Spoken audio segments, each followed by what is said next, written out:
Controle jurisdicional dos atos praticados de inquérito, CPI, é o tema da dissertação do mestre em Direito Constitucional pelo IDP, Emilson Soares Candeia, em debate hoje aqui no programa Academia. Eu gostaria de convidar neste momento, passar a palavra já ao professor Gembiro Cardoso Moreira Martins, que é professor, inclusive, da Faculdade de Direito da UNB. Bom, muito obrigado. Gostaria de inicialmente agradecer a produção da TV Justiça pela oportunidade de estar aqui integrando esse programa pela primeira vez, um fato que muito me honra. Bom, meu caro Emilson Candeia, eu, antes de mais nada, faço também minhas as palavras do procurador Antônio Bigonha, que me antecedeu, e cumprimento você pela coragem de enfrentar um tema que é bastante espinhoso, que é um tema que está sempre na ordem do dia, no debate político constitucional brasileiro. Eu vou concentrar minha análise no seu trabalho, que eu acho que como bom dever do acadêmico é justamente analisar seu trabalho com um olhar crítico. E todas as considerações que eu faço são sempre no sentido de contribuir para o seu trabalho, que eu acho que tem méritos, mas como todo bom trabalho humano merece alguns reparos. Inicialmente, isso aqui é só uma observação. O seu tratamento da teoria da separação dos poderes, eu creio que mereceria uma sofisticação, no sentido de que você trabalha basicamente autores como, basicamente, Locke e Montesquieu. Na verdade, falta também no seu trabalho autores como os federalistas, que são extremamente importantes para a configuração da ideia de checks and balances, que na verdade não encontramos isso em Montesquieu, encontramos isso nos federalistas na Constituição americana. Isso é só uma observação, mas eu gostaria de fazer para vocês uma questão a partir disso. Você coloca a questão interna corporis como sendo uma garantia da separação dos poderes da própria independência do Congresso. Tá? Eu gostaria que você explorasse mais esse ponto, porque não me é claro até que momento nós podemos pensar em a autonomia de um poder, imaginando essa autonomia como uma esfera cerrada de determinado núcleo de decisões que não podem ser revistos. Tá? Todos os autores que definem a ideia de atos internas corporis sempre reportam a ideia de um núcleo intangível, a ideia de um conjunto de decisões que pertence àquele poder, mas obviamente nunca se restringe essa matéria, nunca se diz exatamente o que é esse conteúdo. Gostaria que você explorasse um pouco isso. Essa seria a minha primeira questão. A minha segunda questão. Você comentou o caso do mandato de segurança 26.900, tá? Justamente que garantiu a determinados deputados, você colocou que não ia se posicionar. A minha pergunta é até no sentido de forçá-la a uma posição com relação a isso. Mas a questão é a seguinte, a pergunta é bem direta. Qual o direito violado nesse caso? Qual o direito que os deputados teriam de assistir ao julgamento do senador? E esse direito existia? Qual era exatamente esse direito? Porque uma das coisas que você coloca como limite justamente à CPI é a violação de direitos. Então é preciso esclarecer esse ponto. O segundo ponto ainda da mesma questão é justamente qual era a norma legal violada. Temos justamente que era o caso de uma resolução que não previa essa questão. Eu acho que talvez a análise do caso passaria pela resolução dessas duas questões. São provocações, obviamente, não espero de você respostas, mas uma reflexão sobre isso. Okay. E a minha terceira e última pergunta diz respeito à própria CPI. Normalmente você colocou na sua fala, e todos nós colocamos a CPI como um instrumento de controle de um poder sobre outro. Mas qual é o resultado de uma CPI? Então, somente um relatório. Que é encaminhado ao Ministério Público, aos órgãos competentes, Tribunal de Contas. Enfim, a CPI, em termos jurídicos, na verdade, não tem nenhum poder de coação, não tem nenhum poder sequer de mover uma ação judicial contra qualquer um dos indiciados ali. Então, eu pergunto, dá para definir a CPI como realmente um controle no sentido forte do termo? E se ela não é um controle nesse sentido forte do termo, ou um controle no sentido fraco, qual é, na final de contas, a finalidade da CPI? E por que nós temos tantas CPIs na nossa história constitucional pós-88? Seriam essas minhas questões. Eu não abordei muito na teoria de separação dos poderes, federalismo, porque nós tivemos, a gente tem uma limitação, E eu cortei muita coisa desse trabalho teve que ser cortado ou adaptado, Então foi por isso que mas com certeza eu farei uma abordagem nisso daí, porque está em processo de revisão e eu incluirei com certeza. Assuntos interna corpus versus controle, que foi o primeiro ponto. Os atos administrativos, eles têm aqueles requisitos: competência, forma, finalidade, motivo e objeto. A competência, forma e finalidade são tidos pela doutrina como atos vinculados. Motivo e objeto são tidos como atos discricionários. Nessa seara, os atos discricionários não, em tese, não se sujeitariam, os atos discricionários não se sujeitariam ao crivo do Poder Judiciário, sob pena de haver uma substituição ao gestor público. Alto lá. Hipótese. Vamos supor que a UNB desenvolva um programa para construir caminhões para remover neve no Distrito Federal. Hipótese. Competência, os agentes são competentes. Finalidade pública, a forma prescrita não defesa em lei, está lá. O objeto é lícito, possível ou determinável. A motivação subsiste? Eu entendo que não. Segundo a doutrina, motivação ou motivo, como preferir, e o objeto estariam na seara da discricionalidade do administrador. Em tese, não se sujeitariam. Aí entra o princípio como fonte integradora da norma e de eventual decisão. Eu posso buscar, por exemplo, no princípio da eficiência e falar que isso não subsiste. Porque em Brasília nunca nevou e não há perspectiva de se nevar. Esse é o meu entendimento. O senhor falou sobre mandado de segurança, né? Eu falei que eu não ia me pronunciar sobre isso, né? Mas é interessante. Eu vou evoluir na minha manifestação. Eu entendo que o Supremo Tribunal Federal não tinha competência. Me curvo ao entendimento do Supremo, mas eu entendo que o Supremo não tinha competência para permitir que os deputados assistissem à sessão de votação do cassação do senador Renan Calheiros. Bom, se eu vou buscar a tutela jurisdicional, tem que ter uma finalidade. Participar da sessão e não ter direito a voto, o Supremo Tribunal Federal entende, não discordo disso, que quem estava sendo julgado não era o presidente do Senado, era o presidente do Congresso. Não existe uma norma do Congresso para processar e julgar seu presidente. Então, como senador, estava sendo processado e julgado pelo Senado Federal. Se há uma disposição da Câmara que permite, e não há do Senado, não há uma também que não permita, ou seja, a Câmara permite, o Senado não permite que os seus membros, que os outros parlamentares participem das sessões secretas, isso é um assunto interna corporis. Por quê?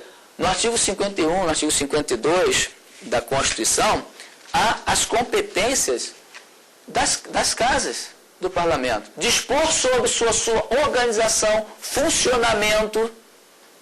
Se o Senado Federal não permitia, não tinha dispositivo que permitisse a participação de deputados na sessão de votação da Câmara, caberia a ele analisar, caberia ao Senado Federal analisar eventual pleito dos deputados federais. Isso não deveria transcender para o Poder Judiciário. Contrário à minha tese, eu acho importante apresentar isso, né? Contrário à minha tese, tem a tutela jurisdicional, jurisdição única, que compete ao Poder Judiciário rever isso daí. Né? Então, o Supremo entendeu que quem estava sendo processado e julgado seria o presidente do Congresso e achava legítimo entendeu legítimo o pedido dos deputados para assistirem, e não participarem, que é diferente, né? Assistirem à sessão de votação. Quais são as consequências da CPI? A CPI tem como consequência a produção normativa. A CPI tem como consequência oferecer subsídios ao Ministério Público para que adote as providências cabíveis. A CPI tem como instrumento proporcionar um controle exercido pelo Tribunal de Contas, por exemplo. Nós não podemos, contudo, esquecer que CPI está numa seara política. Então, quando se está a falar de uma seara política, é fora dos limites do jurídico. E aí a minha pergunta, quando o senhor diz que ela tem uma natureza administrativa e política, na verdade, não há o risco de essa classificação que o senhor adota reduzir o alcance da Comissão Parlamentar de Inquérito como instrumento constitucional do Parlamento de controle dos demais poderes e de atos da órbita da própria sociedade civil? O senhor trouxe um ponto relevante que eu acho que é talvez pouco lembrado, que o Parlamento é representante do povo, de classes. Nós temos a Câmara Baixa, a Câmara Alta, a Câmara Baixa representante do povo, a Câmara Alta representante dos estados, representa realmente a vontade do povo. O controle de constitucionalidade, o Supremo atuando como legislador negativo, seria uma função precípua, né? E agora, eventualmente, como positiva, uma proatividade do Supremo, por vezes usurpando algumas funções do Legislativo, mas esse legislador positivo, essa proatividade, ela decorre, às vezes, de uma omissão, de uma ausência de norma. Em sendo uma ausência de norma, entendo que aí há uma legitimidade do controle ou da atuação do Supremo Tribunal Federal. A função principal do Poder Legislativo consiste em produção normativa de normas. Mas o ato administrativo, e aí, ele é praticado por todos os poderes. Esses atos administrativos, essa atuação administrativa, ela tem um misto de legal e discricionário, ou vinculado e discricionário. Qual seria o limite disso daí? O sistema de freios e contrapesos, em consonância com essa tripartição de poderes, ele visa justamente a permitir que um poder controle o outro. Nós temos aí, recentemente, a indicação do ministro Toffoli, né, para o Supremo Tribunal Federal, em que há uma indicação, há uma aprovação pelo Parlamento e uma nomeação pelo Poder Judiciário. Os três poderes participam da designação do ministro do Supremo Tribunal Federal. Isso está em consonância. Quando se está a falar que a CPI tem uma função político-administrativa, é em relação ao sistema de jurisdição única. Mas o professor Argemiro, e aí permita-me, né, interagir, ele falou, mas qual seria a finalidade da CPI? CPI está no âmbito do Parlamento. O Parlamento é um órgão teleologicamente político, né? Então, quando se está a falar que a decisão, ou a atuação, a natureza jurídica da Comissão Parlamentar de Inquérito é político-administrativa, não se está a mitigar porque a atuação da CPI, até porque ela tem competências, né, assemelhadas à tutela jurisdicional, pode requisitar informações. O próprio texto, artigo 58 da Constituição, prevê essa possibilidade. Então, eu entendo que não há a mitigação. O que deve haver nas CPIs, penso, é uma maior objetividade. O fato certo apurado deve ser apurado o fato certo e não haver ramificações que enfraqueçam a apuração. CPI é um direito de minoria. Porque a situação dificilmente vai querer a instalação do processo de uma comissão parlamentar de inquérito, a menos que haja interesse deles. Mas normalmente uma CPI visa apurar a administração atual. Então é um direito de minoria. Mas a atuação da CPI, que tem, eu disse, tem uma envergadura constitucional, é relevante demais. Nós temos produções normativas, nós temos apurações a partir de CPI, no âmbito do Tribunal de Contas da União. Então, há sim uma relevância para a atuação da CPI. A CPI não deve perder o foco da apuração. Então, doutora, respondeu a sua pergunta ou você tem alguma observação? Não, respondeu praticamente tudo, mas eu tenho essa preocupação em relação ao que se afirma muito hoje, de que o Supremo Tribunal Federal tem avançado sobre competência do Legislativo porque há lacunas deixadas pelo Poder Legislativo. E nós temos que perceber que é do processo parlamentar, é da natureza da atividade parlamentar, do processo legislativo, o confronto de vontades dentro do Congresso Nacional. E muitas vezes a ausência de equilíbrio entre essas vontades, ou inversamente, às vezes o equilíbrio nesse confronto impede uma solução, impede que se aperfeiçoe o processo legislativo. Isso não quer dizer que o legislativo está subtraindo a sua missão constitucional de editar as leis. Isso quer dizer meramente que a sociedade não está ainda madura para a promulgação daquela lei. Então, é muito delicado para nós, do mundo jurídico, do mundo judiciário, substituir a soberania popular e decidir de dentro dos nossos gabinetes o que é melhor para esses grupos que estão confrontando o Poder Legislativo. Professor Gemiro. No meu ponto de vista, com o qual você não precisa concordar, a razão de ser da CPI não é tão somente a ideia de fazer uma investigação e fornecer subsídios ao Ministério Público, à Polícia Federal, quem quer que seja. O objetivo da CPI, na minha opinião, é tão somente expor publicamente uma questão pública. É suscitar o debate público, suscitar o posicionamento da opinião pública sobre uma determinada questão política. A grande eficácia da CPI não é a sua investigação, é justamente o impacto político que ela tem. Imagina no número de ministros e cargos importantes da República que caíram por causa de depoimentos na CPI. Na minha opinião, esta é a razão que justifica a CPI. Não são tanto o seu impacto jurídico, mas é fundamentalmente seu impacto político na opinião pública. Tá?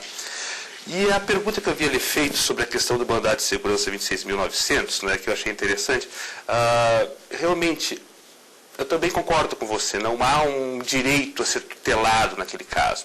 É interessante notar, comparar esse caso com outro mandado de segurança 24.831 de 2005, cuja relatoria coube ao ministro Celso de Mello e tratava do caso da abertura da CPI dos bingos, né, que havia sido aprovado nos termos constitucionais, mas por sucessivas manobras de bloqueio da maioria, não se instaurava a CPI.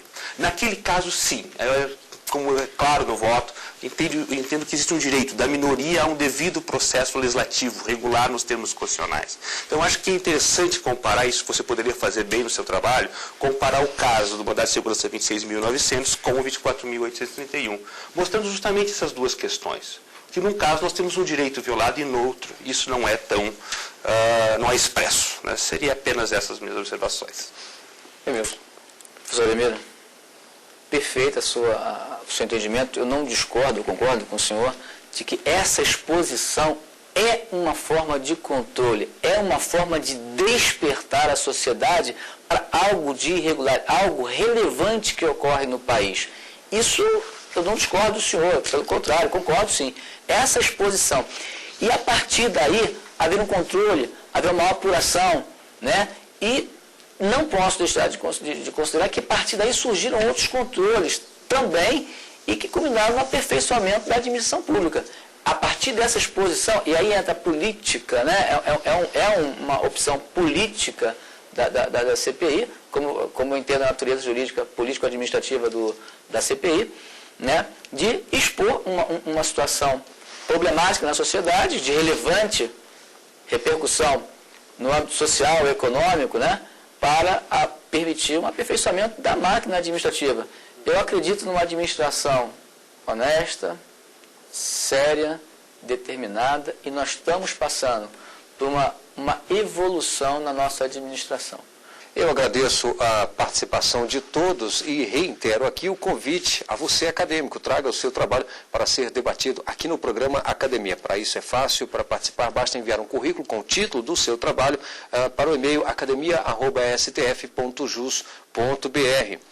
E você fica agora com o quadro Perfil, que hoje destaca um pouco da vida do jurista, advogado, político e professor Paulo Brossard de Souza Pinto. Gaúcho de Bagé, Paulo Brossard de Souza Pinto, nasceu em 1924. Formou-se em Ciências Jurídicas e Sociais em Porto Alegre, especializando-se em Direito Constitucional. Na década de 50, foi professor de Direito Civil, Direito Constitucional e Teoria Geral do Estado. Dedicou-se paralelamente à política. Foi deputado estadual por 3 mandatos. Após o golpe militar, filiou-se ao MDB e elegeu-se deputado federal e senador. Na década de 80, integrou a comissão encarregada de elaborar o anteprojeto constitucional oferecido como subsídio à Assembleia Nacional Constituinte. Foi consultor-geral da República de agosto de 85 a fevereiro de 86 e assumiu o Ministério da Justiça durante o governo Sarney. Além de uma tese em Direito Constitucional sobre o impeachment, que se tornou referência sobre o assunto, publicou vasta obra relativa a temas jurídicos e políticos. Paulo Brossard assumiu o cargo de ministro do Supremo Tribunal Federal em 1989. Foi também presidente do Tribunal Superior Eleitoral. Ao se aposentar em 1994, aos 70 anos, voltou à advocacia. O exercício do direito exclui a violência. Obrigado e até o próximo programa.